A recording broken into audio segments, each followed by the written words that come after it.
में। हम लोगों ने पहले वर्ग और क्षेत्रफल पढ़ा था ना, वर्ग और आयत पढ़ा था। तो आज हम आपको बताएंगे घन। तो जैसे कि आपने वर्ग देखा था, तो वर्ग की दो लंबाई और चौड़ाई बराबर होती है। आज हमारे पास है घन, जिसमें लंबाई, चौड़ाई और ऊंचाई है ना। तो हमारे पास 3 राशियां हैं, एक लंबाई है, एक चौड़ाई और एक ऊंचाई है। तो जिस आकृति की लंबाई, चौड़ाई और ऊंचाई बराबर होती है उसको हम क्या कहते हैं? घन कहते हैं। ठीक है। और घन का आयतन निकालने का क्या फार्मूला होता है? इसको हम घन कहते हैं। और घन का आयतन निकालते हैं, इसका फार्मूला होता है घन का आयतन बराबर होता है भुजा, है ना। देखो भुजा इसकी एक लंबाई हो गई, दूसरी भुजा, दोनों तीनों बराबर होगी ना, तो दूसरी भुजा चौड़ाई हो गई और तीसरी भुजा क्या हो गई? क्या हो गई तीसरी भुजा बताओ?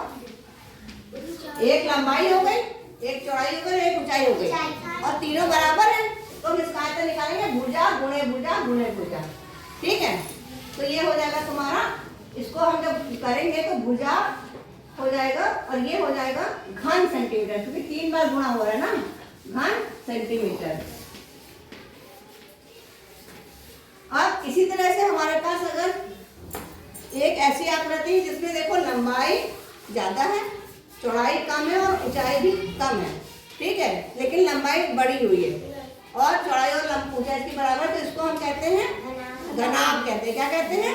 घनाभ। तो इसको हम कहते हैं घनाभ। और घनाभ का आयतन क्या होता है?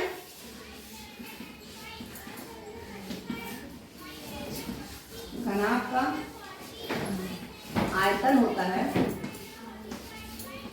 लंबाई गुणे चौड़ाई और गुणे ऊंचाई। ठीक है, तो आ गया आपको। इसमें हमें क्या करना है? लंबाई गुणे चौड़ाई और गुणे ऊंचाई करेंगे तो इसका जो हमारा उत्तर आएगा वो भी हमारा घन सेंटीमीटर में आएगा। किसमें आएगा? घन सेंटीमीटर में। ये सूत्र समझ में आ गया तुम लोगों को? ठीक है, ओके।